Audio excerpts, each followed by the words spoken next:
4 steps to overcome lust. Beat lust? No, but overcome it with God. Let's get into it. First step, we have to starve this addiction. This is something that is going to lead you down a rabbit hole if you feed it. Feeding it, trying to wean down it by giving into it less and less and less is never going to work. Because Paul says when we try and quench this desire, it's just going to keep coming at us more and more, hungrier and hungrier.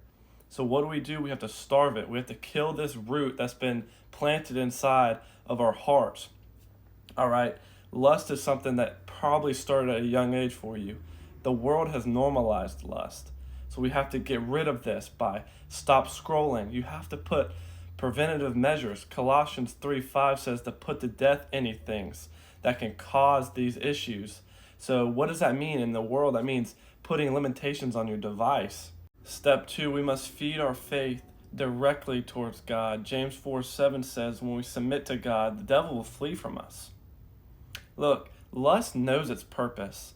So if we don't know our purpose, if we don't have our eyes fixed on Christ, then we're unstable, we're empty, we're trying to search for something that's never going to fulfill us.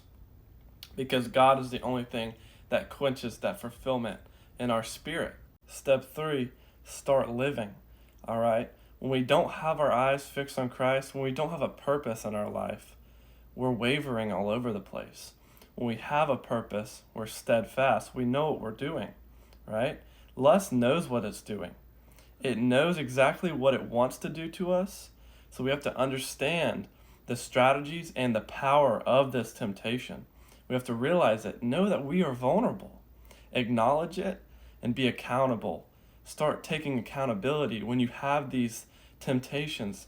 Go outside, go to the gym, have friends that can keep you accountable.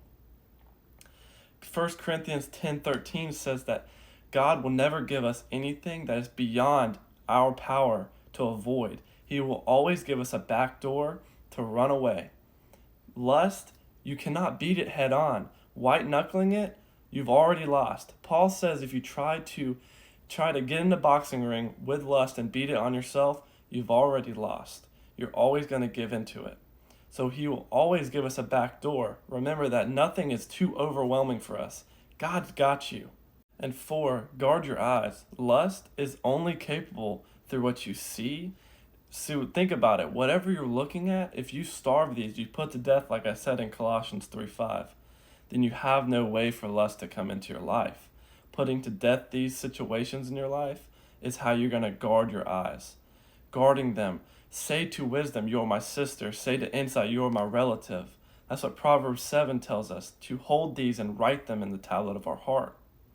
Doing so will starve this addiction, and it'll flee from us. The devil will flee from us. It might not be in a month. It might not be in 2 months. 3 months, he's had enough of you. He's going to the next person to try and destroy. If you keep these 4 steps written in the tablet of your heart throughout your life, and you do this every day you pick up and you mirror Christ, you set your eyes on Christ. Everything, this sin, this addiction is going to be below you. Because why? You're so focused on loving Christ. When we love Christ, everything else fixes itself. That's why God says, don't come to me and fix your problems before coming to him. Come to God and he will fix you yourself. I hope you enjoyed this. If I didn't cover anything that I need to, please let me know down in the comments below. Please like and subscribe as we're pushing towards 2,000 subscribers. That'd be awesome. Good luck, guys. Love y'all.